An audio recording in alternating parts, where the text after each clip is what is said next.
하나님의 전신갑주를 입으라는 말씀으로 함께 은혜를 나누고자 합니다. 몇 주 나눠서 우리 함께 말씀을 좀 나누려고 합니다. 한 절 한 절, 한 단어 한 단어가 굉장히 깊이 있는 말씀들이고 우리가 함께 좀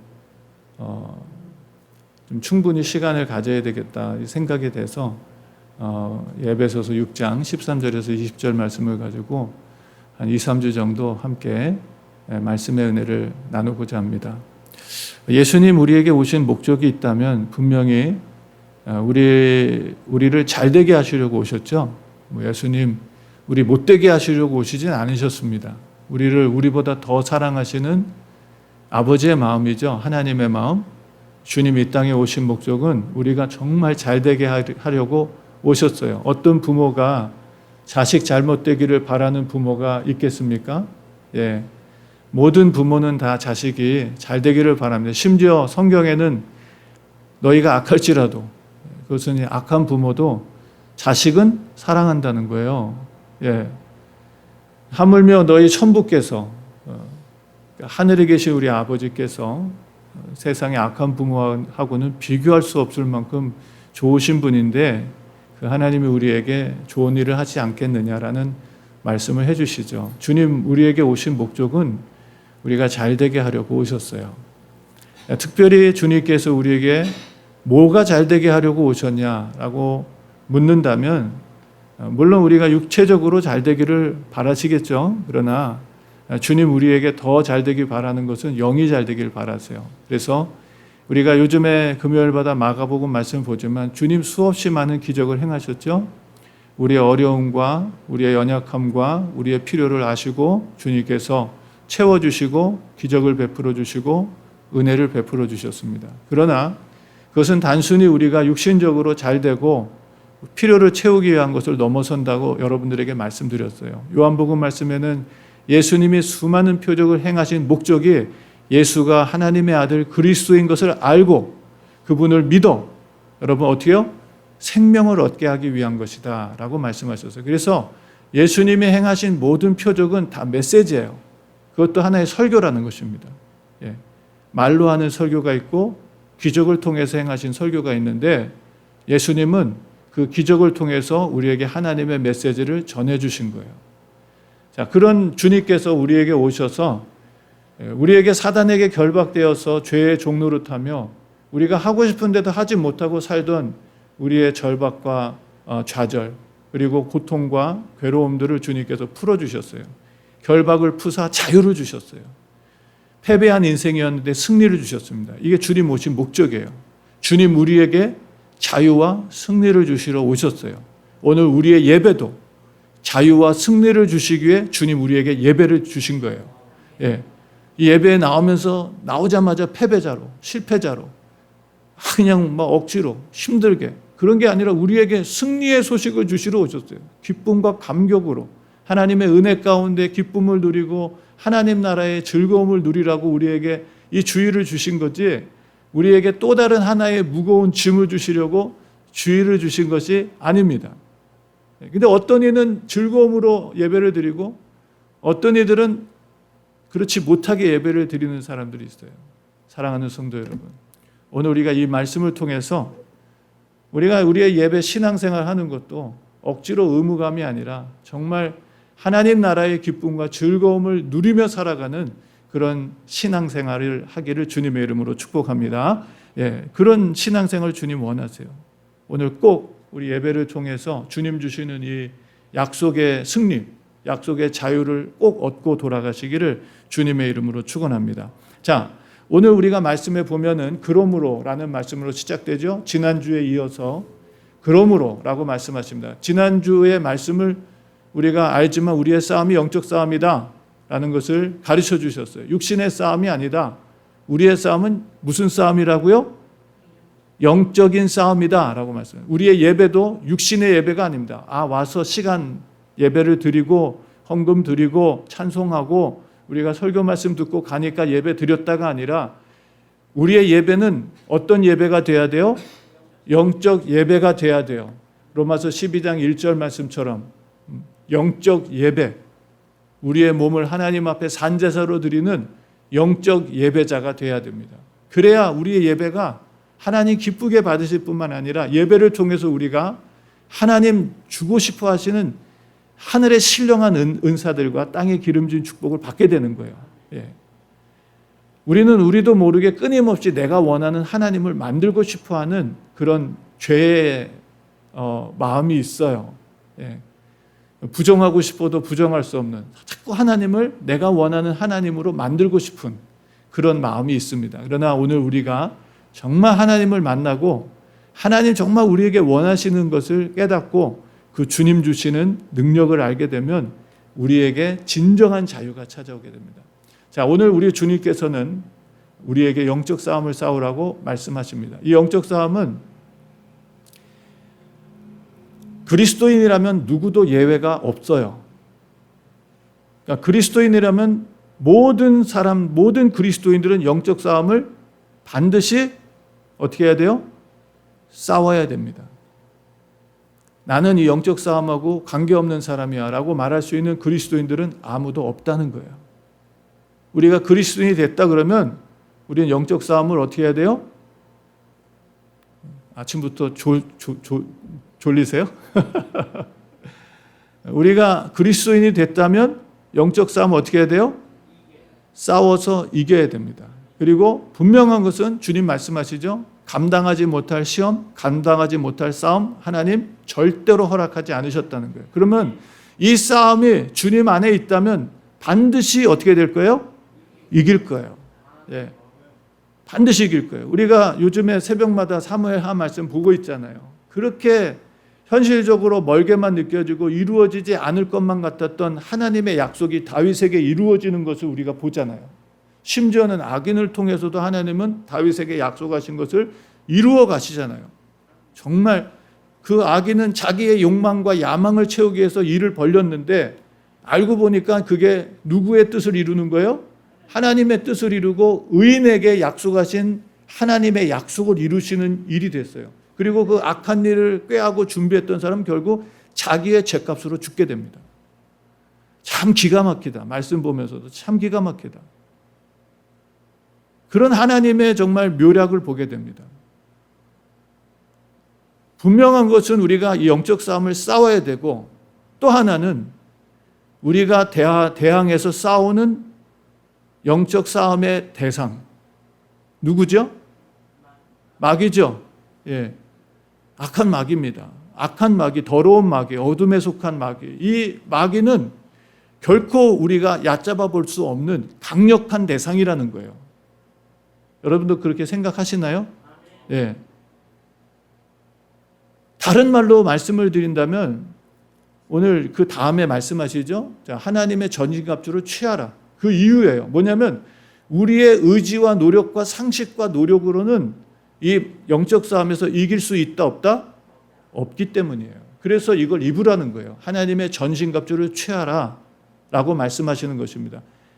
아무리 똑똑한 사람도 영적 싸움에서 자신의 실력으로 이길 수 없습니다. 아무리 경험이 많아도 아무리 세상에 많은 것을 소유해도 아무리 높은 위치에 있어도 여러분 자신의 인간적인 의지와 노력으로는 절대로 마귀를 이길 수 없습니다. 이게 성경이 말하는 거예요. 우리는 이미 사단에게 패한 자들이에요. 그래서 사단의 종노릇하며 우리의 자유를 잃어버리고 내가 원하는 대로 살지 못하는 아주 작고 사소하고 단순한 것조차도 내 뜻대로 하지 못하는, 그래서 그것 때문에 늘 갈등하고 힘들어하고 어려워하는 삶을 살게 되는 거예요. 그래서 오늘 주님은 우리에게 바울을 통해서 하나님의 전신갑주를 취하라고 말씀하시는 거예요. 하나님의 전신갑주를 입어야만 이 싸움에서 이길 수 있기 때문에 주님은 우리에게 이 승리를 약속하시면서 전신갑주를 입으라고 말씀하시는 거예요. 요한복음 16장 33절에도 예수님 우리에게 말씀하시잖아요. 너희가 세상에서는 환난을 당하나, 기쁨을 말씀하시고 평화를 말씀하시다가 너희가 세상에서는 환난을 당하나 말씀하십니다. 그러나 담대하라, 내가 세상을 이겼다 라고 주님께서 승리를 선포하세요. 사랑하는 성도 여러분, 오늘 우리가 이 영적 전쟁에서 누구도 예외될 수 없다. 그리스도인들이라면 누구도 영적 전쟁에서 예외인 사람은 없고, 더 나아가서 이 싸움을 모두가 싸워야 되는데 절대로 우리의 의지와 힘으로는 이길 수 없다는 것이 이 영적 전쟁의 실체입니다. 많은 사람들이 자기가 의지만 하면, 노력만 하면, 자기가 맘만 먹으면 될 거라고 생각했는데 안 돼요. 절대 안 됩니다. 그래서 주님은 우리에게 이 영적 싸움에 승리할 수 있도록 전신갑주를 입어라. 다른 말로 한다면 영적인 완전 무장을 하라라고 하는 것입니다. 전쟁을 치르는 군인이 중무장을 하고 나가는 것은 당연한 일이에요. 승리를 위해서.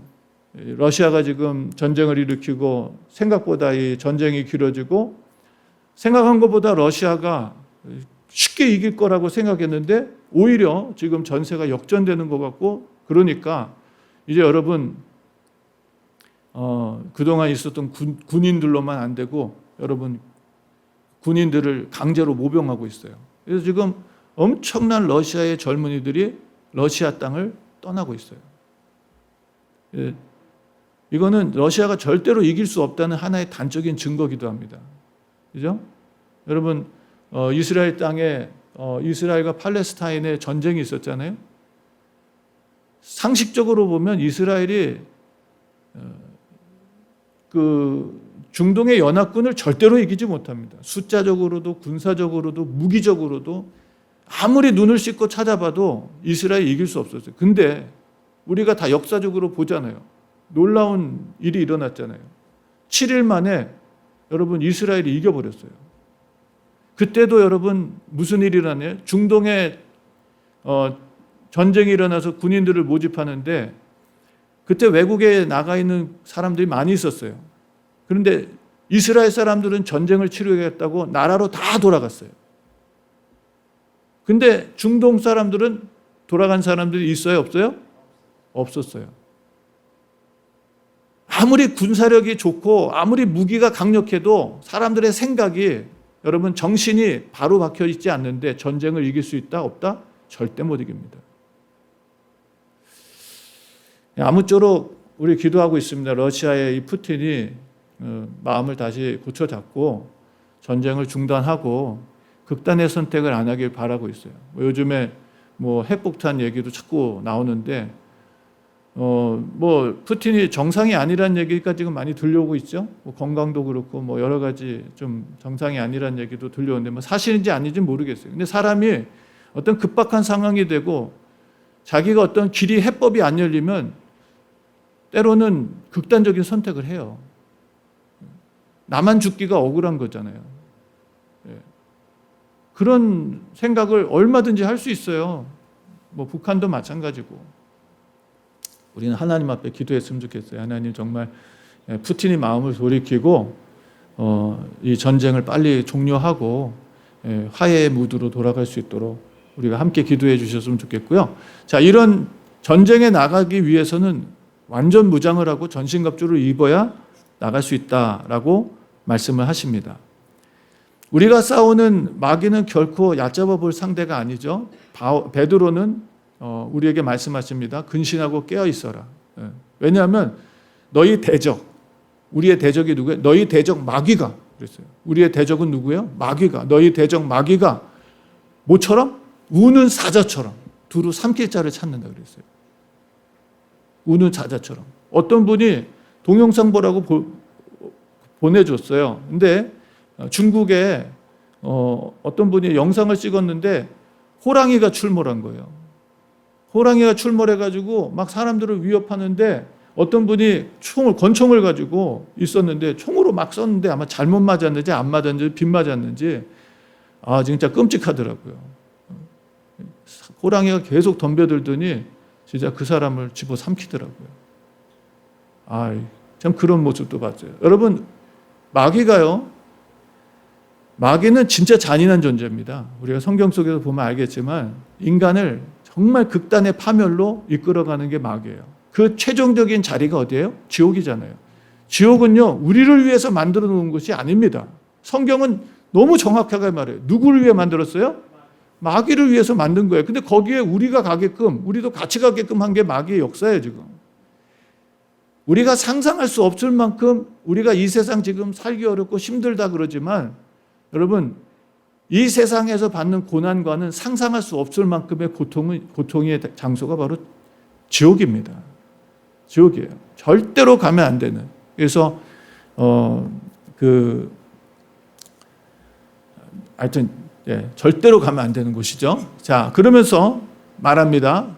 이는 악한 날에, 이는 악한 날에 우리가 살고 있는 이 세대, 우리가 살고 있는 이 세상, 악한 날이에요. 악한 곳에서 우리가 살고 있습니다. 여러분 세상을 어떻게 생각하나요? 우리가 세상을 나쁘게 생각하자고 이렇게 말씀하시는 것이 아닙니다. 우리는 이 악한 세상을 선하게 바꾸기 위해서 끊임없이 노력해야 돼요. 그럼에도 불구하고 변하지 않는 한 가지 사실, 그것은 세상이 어떻다는 거예요? 악하다는 것입니다. 세상이 악해요. 우리가 오늘 몇 가지 이제 중요한 말씀들 보겠지만, 진리에 대해서 말씀을 보겠지만, 진리는 변하는 것입니까? 변하지 않는 것입니까? 변하지 않는 거예요. 불변의 것이 진리입니다. 근데 여러분 세상이 악하다는 것은 악하다는 것 또한 진리예요. 변하지 않습니다. 우리가 노력하는 것에 한계가 있어요. 그래서 결국 세상이 하나님의 심판을 받는 거예요. 한계가 있어요. 우리가 최선을 다해서 이 세상을 선하게 바꾸어가고 세상을 선하게 일구어 가야 될 책임이 있고 의무가 있고 또 우리는 그것을 위해서 노력해야 되겠지만 그렇다고 해서 세상이 선해지냐? 결론부터 얘기한다면 선해지지 않는다는 것입니다. 선해지지 않아요, 세상은. 그래서 성경은 우리에게 세상을 본받지 말라 그럽니다. 근데 너무 안타까운 것은 세상 사람들이, 예수 안 믿는 사람들이 세상 본받고 살아가는 건 당연해요. 근데 오늘날 너무 안타까운 건 예수 믿는 사람들도 세상을 본받고 살아가고 있다는 것이에요. 예수님이 이렇게 말씀하십니다. 요한복음 7장 7절에, 제 얘기가 아니에요. 세상이 너희를 미워하지 못하되 나를 미워하나니 이는 내가 세상의 행사를 악하다 증거함이라 그랬어요. 예수님께서 왜 십자가에서 죽어지고 사람들에게 왜 미움을 받았냐? 그대의 잘못을 지적하고 진리로 돌아서라고 하니까 미워한 거예요. 설교도 마찬가지예요. 여러분 듣기 좋은 설교만 하면 여러분 저를 무지하게 사랑하실 것입니다. 근데 그게 설교가 아니잖아요. 잘못 가고 죽음의 길을 가고 있는데 잘 가고 있다 그러면 목회자가 나중에 주님 앞에 가서 하나님의 책망을 피할 수가 없어요. 잘못된 길로 가고 있으면 잘못된 길로 가고 있다고 얘기를 해줘야죠. 근데 사람들이 이 얘기하면요, 예배 끝나고 난리 납니다. 저한테 찾아와가지고 전화해가지고 이메일 보내가지고 메시지 보내가지고 난리가 나요. 난리가 나. 그게 오늘 우리의 세상이에요. 악한 날에 살아가고 있어요. 바울도 디모데에게 뭐라고 말합니까? 말세에 고통하는 때가 이를 것이다 라고 말씀하십니다. 그 고통이 도대체 뭐예요? 뭐 때문에 고통받아요? 우리의 죄악 때문에 고통받는 거예요. 돈을 사랑하고 자신의 현실의 욕망을 추구하고 죄악들을 사랑하는 이것 때문에 끊임없이 고통받는 거예요.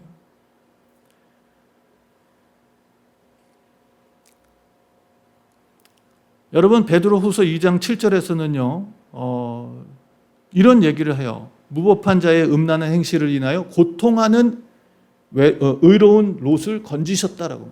롯이 소돔과 고모라 땅에서, 소돔과 고모라 땅은 어떤 땅이었어요? 롯이 왜 거기 갔나요?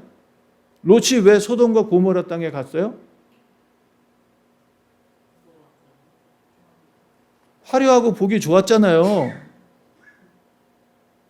성경이 뭐라고 얘기하나요? 에덴 동산 같았고 애굽 같았다 그랬잖아요. 아주 화려하고 멋진 곳이었어요. 이번에 정말 하나님 또 이사할 곳을 옮겨주셔서 너무 감사드리고 어렵게 찾았습니다. 하나님의 은혜고 여러분 많이 기도해 주셔서 인컴이 너무 적으니까 아무리 집어넣어도 안 받아주더라고요. 근데 정말 하나님께서 저희 중개해 주신 분이 장로님이셨고요. 그 집 주인이 군인이세요. 그래서 딴 곳으로 가신 거예요. 거기 너무너무 오랫동안 살고 싶었는데 파병을 딴 곳 일을 거기 딴 데로 받아가지고 가셨어요. 그래서 이제 아버지가 관리해주고 계신 아버님이 목사님이신 거예요. 예. 그래서 그 소개해 주신 분에게 중간에 역할해 주신 분이 그러더라고요. 아마 목사님 오랫동안 이렇게 기다려졌는데 여러분들이 더 좋은 조건으로 오퍼하고 자기네 가고 싶다고 했는데 안 된 게 하나님이 목사님네 들어오게 하시려고 지금까지 이렇게 기다리게 하셨나 봅니다. 그 얘기 하시더라고요. 너무 감사하고요. 제가 어저께도 그런 기도를 드렸어요. 하나님 앞에 하나님, 정말 이렇게 정말 우리가 구하는 것보다 더 좋은 것을 주셔서 너무 감사합니다. 과분하게 난 하나님 앞에 별로 한 것도 없는데, 해드린 것도 없는데, 난 주님 앞에 정말 충성한 거 별로 없는데 하나님 늘 저에게 내가 구하는 것보다 더 귀하고 좋은 것을 주셔서 너무너무 감사하다고 그렇게 기도를 드렸어요. 정말 감사해요. 근데 롯도 그 소돔 땅을 선택할 때 롯이 선택한 목적은 눈으로 보고 외관상으로 볼 때 너무 좋았다는 거예요. 너무 좋았어요. 근데 갔는데 거기가 화려하고 멋진 땅이었지만 죄악이 가득한 땅이었어요. 거기서 롯이 행복하고 즐겁게 살지 못했어요. 영적으로 계속 고통받고 살았어요. 그걸 얘기하는 것이죠. 악한 날에 우리가 살고 있는 이 세상이 악합니다. 심지어 사람들은 자기가 살고 있는 세상이 악한 줄도 몰라요. 그러니까 다 좋아 보이는 거예요. 다 좋아 보이니까 쫓아가는 거예요. 그런 거 배우고 성경 우리에게 분명히 이 세대를 본받지 말라고 로마서 12장 2절에 말씀하시죠. 너희는 이 세대를 본받지 말고 마음을 새롭게 함으로 변화를 받아 하나님 아버지의 기뻐하시고 선하시고 온전하신 뜻이 무엇인지 분별해라. 말씀하시는데 이게 분별도 안 되는 거예요. 그냥 좋아 보이는 거예요. 좋은 것만 쫓아가는 거예요. 그것도 뭐라고 얘기하면 하나님 뜻이라고 얘기합니다. 하나님이 우리를 이렇게 복 주셔서 소돔과 고모라 땅에 갈 때 하나님 복 주셔서 갔다고 생각했겠죠. 그렇지 않았어요. 자, 그러면서 너희가 능히 대적하고 악한 날에 누가 지금 이 악한 날 악한 세상의 주인이에요? 악한 세상의 지금 주인이 누구예요? 마귀잖아요. 하나님 한시적으로 주셨어요. 예수님이 이기셨습니다. 더 이상 이 세상의 주인이 마귀가 아닙니다. 이제 우리가 주인 노릇해야 돼요. 우리 그리스도인들이 주인 노릇해야 됩니다. 더 이상 마귀가 자신들이 원하는 대로 허용해서는 안 돼요. 내버려 두서는 안 됩니다. 우리가 이 땅에서 하나님 주님과 함께 왕노릇하면서 왕권을 가지고 살아야 돼요. 권세를 주셨어요. 세상도 권세가 있지만 우리에게도 권세가 있습니다. 세상의 권세하고는 전혀 다른 권세. 세상에 자신의 욕망과 탐욕을 채우기 위한 권세를 사용하지만 우리는 우리에게 주신 권세를 통해서 하나님께만 영광을 돌려요. 요즘에 진짜 이 새벽 말씀이 너무너무 좋은 거예요. 이 사무엘한 말씀을 보면서 진짜 영적인 가치관, 신앙관, 믿음의 가치관, 신앙관을 어떻게 세워가야 되는지를 너무 정확하게 보여줘요. 하나님께서 정말 기가 막힌 분이다라는 생각을 갖게끔 하십니다. 우리가 능히 대적하고 능히 마귀를 이길 수 있도록 하나님께서 우리에게 전신갑주를 주셨고 은혜를 베풀어 주셨어요. 자, 그러면서 모든 일을 행한 후라는 것은 이 영적 싸움에서 승리하고 난 후라는 얘기입니다. 이 싸움에서 승리하고 난 후에 하나님의 뜻을 따라서 하나님의 선한 뜻을 이루고 승리하고 난 후에 서기 위함이다 라고 저는 여러 가지 의미로 설명할 수 있겠지만 목적이 뭐냐? 선다고 하는 것이 이긴다는 거예요. 모든 운동선수의 목적은 1등을 차지하는 거예요. 그래서 바울도 말하죠. 사람들이 달리기를 하는데 여러분 마라톤을 하는데 한 명만 뛰지 않잖아요. 그죠? 한 명 뛴다면 뭐 경쟁이 필요하겠어요? 달리기를 많이 뛰어요. 달리기를 많이 하지만 1등은 누가 해요? 한 사람만 하는 거예요. 1등은 한 사람만 하는 거예요. 그러니까 거기서 바울이 말하는 것은 그 당시에 많은 사람들이 이해하기 쉽도록 설명을 한 건데 거기서 한 사람만 얘기한 것이 아니라 승리자를 얘기하는 것이죠. 승리자를 얘기하는 거예요. 우리도 마찬가지입니다. 처음 시작할 때 여러분 말씀드린 것처럼 영적 전쟁의 목적은 승리를 위한 거예요. 패배하라고 주님께서 이 전쟁을 우리에게 허용하지 않습니다. 승리하기 위해서입니다. 자, 그러면서 우리의 말씀이 이제 몇 가지만 보고 마치겠습니다. 그런즉 서서, 일어서서, 깨어서, 성경에 다른 표현들이 많이 있지만 서 있는다는 것은 좀 더 졸고 잠들고 영적으로 무감각해져 있는 것이 아니라 깨어서 준비하고 있는, 전쟁에 나가는 사람이 여러분 깨 있어야죠. 그래서 저는 군대 얘기 이렇게 자주 하진 않지만 괜히 군대 얘기하면 괜히 무용담 같은 것만 자꾸 나오고 그래서 얘기하지 않으려고 하는데, 군대에 가면요 5분 대기조라는 게 있어요. 5분 대기조. 뭐냐면 여러분 비상이 딱 울리면 무조건 튀어나갈 수 있도록 5분 사이에 나가야 돼요. 나가서 뭘 하든지 대열을 딱 맞춰서 서야 됩니다. 5분 대기조라는 게 있습니다. 오늘 말씀이 그거예요. 그런즉 서서 깨어서 준비하고 있으라는 거예요. 예수님은 더 정확하게 우리가 말씀하시죠. 주님 다시 오실 날을 깨어있고 준비하고 있어라라고. 언제 올지 모르니까 깨어있고 준비하고 있으라라고 말씀하시는 그 말씀과도 마찬가지입니다. 그러면서 오늘 아주 중요한 말씀을 함께 나누겠습니다. 자, 진리로 너희 허리띠를 띠라 라고 말씀하세요. 무엇으로요? 진리로. 진리로.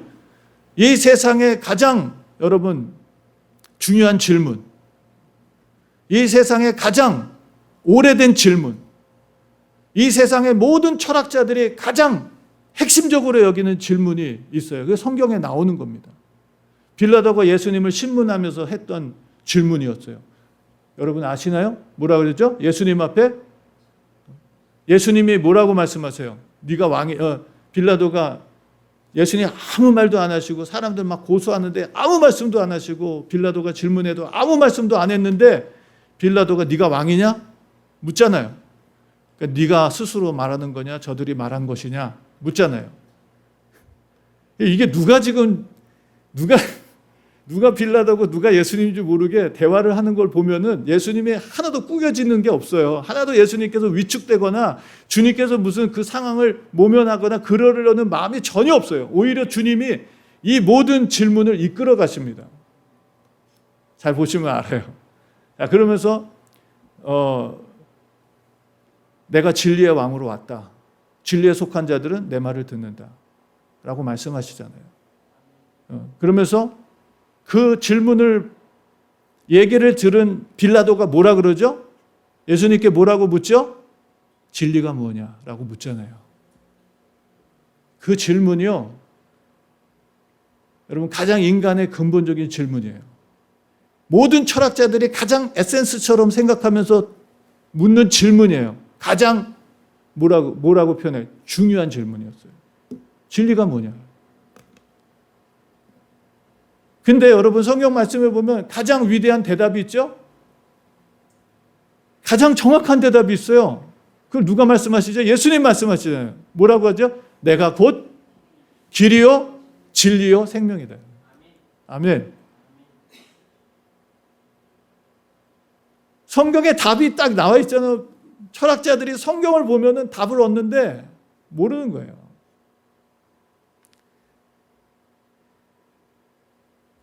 정말 오늘 우리가 이 말씀 앞에 우리도 질문해야 돼요. 진리가 뭐냐? 진리는 우리 이미 말씀을 드렸어요. 우리가 함께 이야기를 나누면서 말씀을 나누면서 들었습니다. 불변하는 게 진리예요. 변치 않는 게 진리입니다. 변하는 건 진리입니까? 아닙니까? 우리의 육체는 진리 아니에요. 우리의 육체는 진리가 아니잖아요. 바뀌잖아요. 변하잖아요. 어렸을 때 모습하고 여러분 지금 모습이 같나요?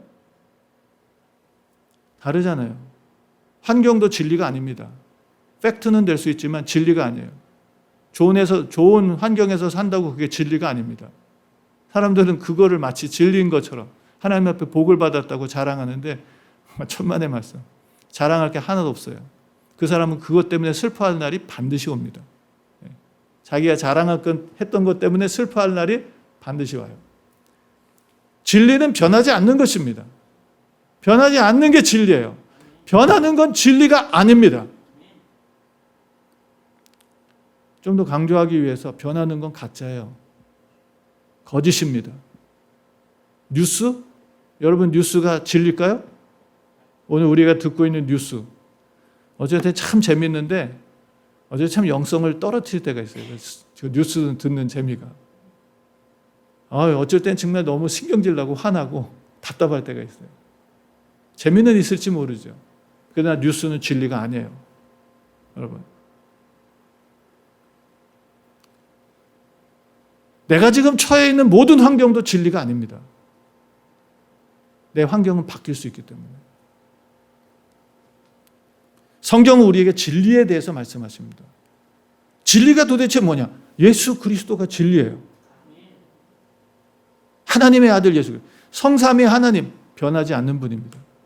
영원히 변치 않는, 회전하는 그림자도 없다 그랬어요. 하나님은 변치 않는 분이에요.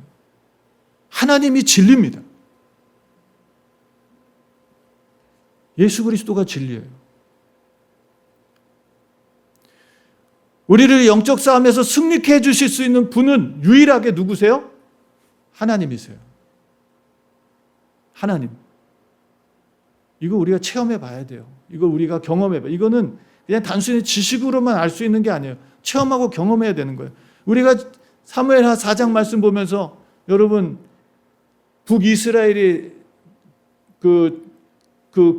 북이스라엘이 점점 기울어지고 사울의 아들이 아브넬이 죽었다는 소식을 듣고 낙심하잖아요.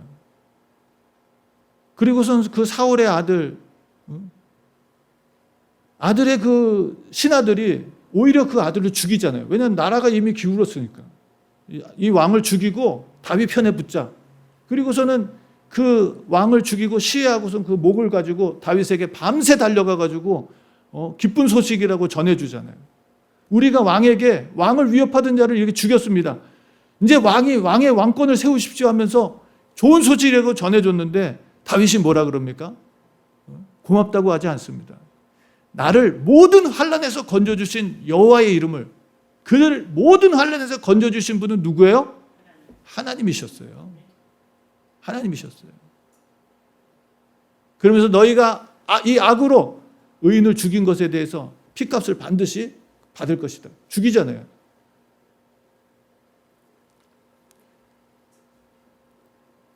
진리는요, 변하지 않는 것입니다. 하나님의 말씀이 진리입니다. 하나님이 진리시고. 이거 변하지 않아요. 그래서 우리가 붙들어야 될 게 뭐냐? 우리가 서야 될 것이 뭐냐? 하나님의 말씀 위에 서야 됩니다. 네. 그럼 우리는 변하지 않는 것에 서게 되는 거예요. 진리의 능력이 무엇입니까? 진리의 능력이 뭐예요? 예수님께서 말씀하시잖아요. 너희가 내 말에 거하면 참 내 제자가 되고 진리를 알지니 진리가 너희를 자유케 하리라. 거짓으로부터 자유 아닙니까? 지금 많은 사람들이 심지어는 그리스도인들로 속고 살잖아요. 현실에. 마치 이 현실이 영원할 것처럼 생각하면서 이 현실에 속고 살잖아요. 먼저 하나님의 나라와 의를 구하라고 주님 분명히 말씀하셨고, 그러면 이 모든 것, 무엇을 먹을까, 무엇을 마실까, 무엇을 입을까 염려하지 않으면 살 수 있는 모든 것들 하나님 더해 주시겠다고 약속해 주셨는데도 불구하고 못 믿잖아요. 우리의 우선순위가 하나님 나라가 아니잖아요. 먹고 사는 게 우선순위잖아요.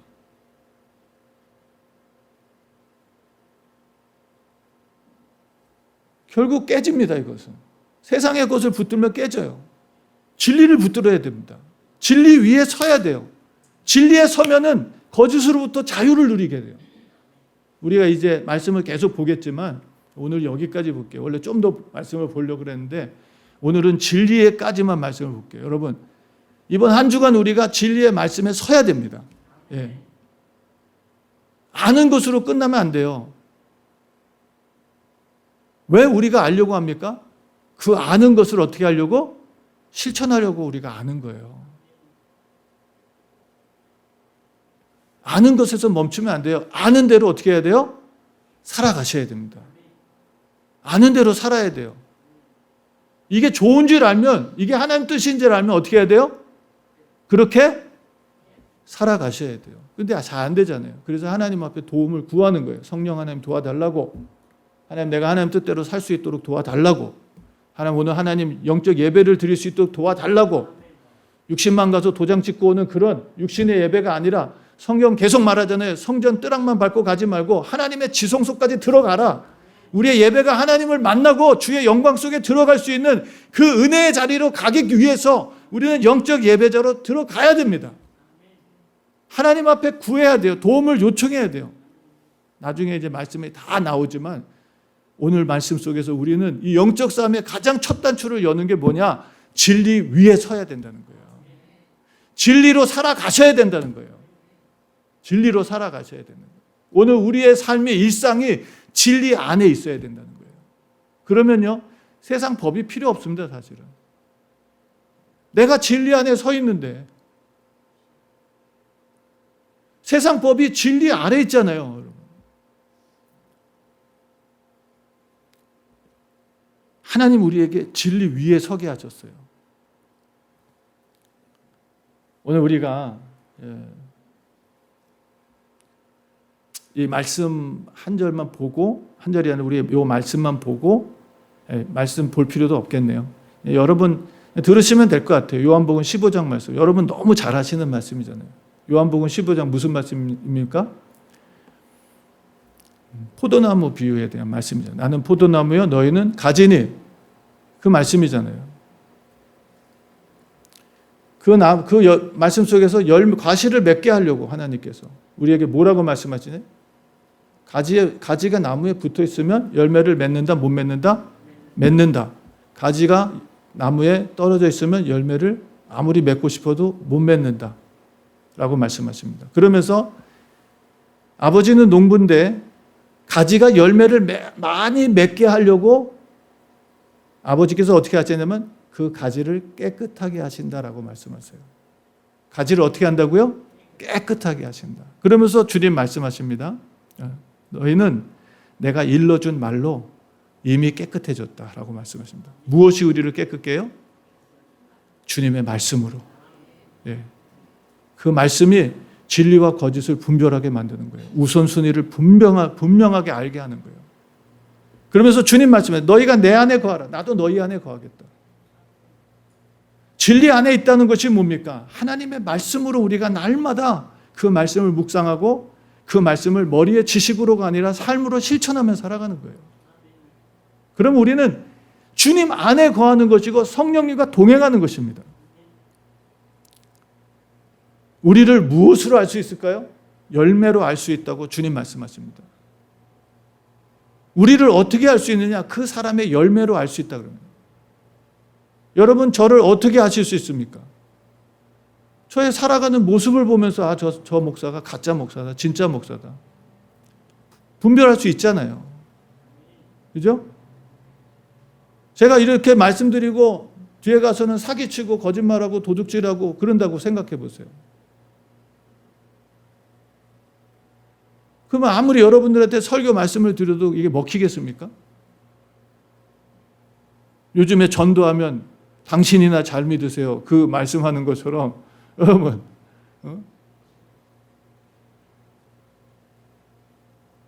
열매로 알 수 있는 거예요. 열매로. 그러면서 주님 말씀하시죠. 마태복음 7장 말씀에서 좋은 나무가 무슨 열매를 맺어요? 좋은 열매를. 나쁜 나무는 무슨 열매를? 나쁜 열매를. 내 삶에 지금 나쁜 열매가 자꾸 맺혀가고 내 생활 속에 자꾸 나쁜 일들이, 나쁜 생활들이, 습관들이 자꾸 나온다 그러면 하나님 앞에 회개하고 하나님 씻어달라고, 새롭게 해달라고 구하셔야죠. 자꾸 그것을 뻗팅기고 이렇게 하지 말라고 하는데 자꾸 그것을 기분 나쁘게 생각하고 그러면 그건 자기가 멸망의 길로 가는 거예요. 멸망의 길로. 그러면서 주님 다시 말씀하십니다. 그들의 열매로 그들을 알 것이다. 말씀하시면서 제가 자주 드리는 말씀이잖아요. 마태복음 7장 말씀. 나더러 주여 주여 하는 자마다 다 천국에 들어갈 것이 아니요. 오직 하늘에 계신 내 아버지의 뜻대로 행하는 자가 들어갈 것이다. 그때 많은 사람들이 내게 와서 주여 내가 주의 이름으로 귀신도 내쫓고 병든 자도 고쳤고 능력을 행하지 않았습니까? 라고 말할 때 주님의 대답은 뭐라고요? 내가 너희를 도무지 알지 못하겠다. 그 다음에 뭡니까? 불법을 행하는 자들아. 불법이 뭐예요? 진리하고 맞지 않는 거잖아요. 진리하고 다른 것을 선택하고 가는 사람들이잖아요. 불법을 행하는 자들 내게서 떠나가라. 그리고 그 다음에 뭐라고 말씀하시죠, 여러분? 내 말을 듣고 지켜 행하는 자는 마치 반석 위에 집을 짓는 지혜로운 사람 같다라고 말씀하십니다. 사랑하는 성도 여러분, 오늘 우리의 영적 싸움의 첫 단추를 좀 꼈으면 좋겠습니다. 이번 한 주 하나님 우리에게 이 영적 전신갑주를 가르쳐 주신 것은 이것을 지식적으로 알고 있으라고 주신 것이 아니라 이것을 우리의 생활 속에 영적으로 무장하라고 주신 거예요. 이번 한 주간 우리가 하나님 말씀을 생각하면서 여러분 주님 앞에 진리가 뭔지, 주님이 유일한 진리인지 확인하시고 깨달으시기를 주의 이름으로 축원합니다. 그리고 우리의 생활 속에 여러분 이 진리를 가지고 살아가셔야 돼요. 우리의 생활 속에 이 진리를 붙들고 살아가셔야 돼요. 쉬운 일 아닙니다. 말씀의 은혜를 받으면요 반드시 찾아오는 게 있어요. 두 가지입니다. 말씀의 은혜를 받으면 여러분 씨 뿌리는 비유에 나오잖아요. 말씀을 받아서 즉시 어떻게 돼요? 말씀을 받으니까 즉시 무엇으로 받았어요? 기쁨으로 받잖아요. 말씀의 진리가 깨달아지면 뭐가 찾아와요? 기쁨이 찾아오잖아요. 근데 그 다음에 뭐라고요? 그 말씀으로 인해서 뭐가 찾아와요? 시험이 찾아온다 그러잖아요. 그 진리를 깨달으니까 기쁨이 됐는데 그 말씀대로 살려니까 뭘 받아야 돼요? 시험을 받아요. 환난이 다가오고 그 말씀대로 산다는 게 고통스러운 일이에요, 여러분. 세상적, 육신적으로는. 이겨내셔야 됩니다. 예, 주님 우리에게 승리를 약속하셨고 승리를 주셨어요. 아무리 힘들고 어려워도 주님을 이길 수 있는 자는 없습니다. 예, 우리가 주님 안에 붙어 있다면 길게 걸리는 것 같고 돌아가는 것 같아도 반드시 다윗을 하나님께 그 초라한 목동에서 이스라엘의 가장 위대한 왕으로 높여주신 것처럼 하나님 우리도 존귀한 자리에 앉게 하십니다. 약속이에요, 이게. 지금 당장 편하려고, 지금 당장 유익하려고 진리를 내던져버리면 결국 우리는 영원한 멸망과 파멸밖에는 찾아오지 않아요. 사랑하는 성도 여러분, 오늘 우리가 이 말씀을 통해서 이번 한 주간 정말 하나님의 말씀 위에 서도록 우리가 하나님 앞에 도움을 구하고 성령의 도움을 구합시다. 하나님 매일매일 진리의 말씀으로 살아가게 해달라고, 진리의 말씀을 깨닫게 해달라고, 진리의 말씀이 능력이 되게 해달라고. 나중에 이 모든 이 말씀이 얼마나 위대한 능력이 되는지 우리 다 이제 볼 거예요. 여러분 이번 한 주간 여러분 이 말씀, 이 정말 소중한 말씀 자체가 하나님이세요. 예, 말씀 자체가 하나님. 이 하나님의 말씀, 진리의 말씀을 붙들고 정말 영원한 하나님의 나라의 상속자로 살아가는 승리자가 되기를 주님의 이름으로 축원합니다. 우리 시간 함께 기도하겠습니다. 오늘 말씀 생각하면서 주님 앞에 기도했으면 좋겠어요. 하나님, 내 눈을 열어주사 진리를 보게 해주시고 깨닫게 해달라고. 하나님, 나의 남은 생에 진리 위에 서게 해달라고. 진리를 붙들고 살아가게 해달라고. 어떤 세상의 시험과 환난과 사탄의 공격이 찾아와도 이 진리를 놓지 말게 해달라고. 그러면 승리합니다. 그러면 최후의 승리자가 돼요. 이 진리를 놓게 되면 지금 당장은 어려움을 모면하고 피해갈 수 있는 것 같지만 결국 최후의 실패자가 됩니다. 오늘 하나님 이 말씀 꼭 붙들고 이번 한 주간 우리가 경건에 훈련하게 해달라고, 진리의 말씀에 서게 해달라고, 진리의 말씀을 붙들게 해달라고, 진리의 말씀으로 씨름하게 해달라고, 하나님 이 말씀으로 승리하게 해달라고 함께 우리 통성으로 기도합니다. 전능하신 하나님 아버지 감사합니다. 오늘 하나님 저희들에게 영적 싸움을 허락해 주시고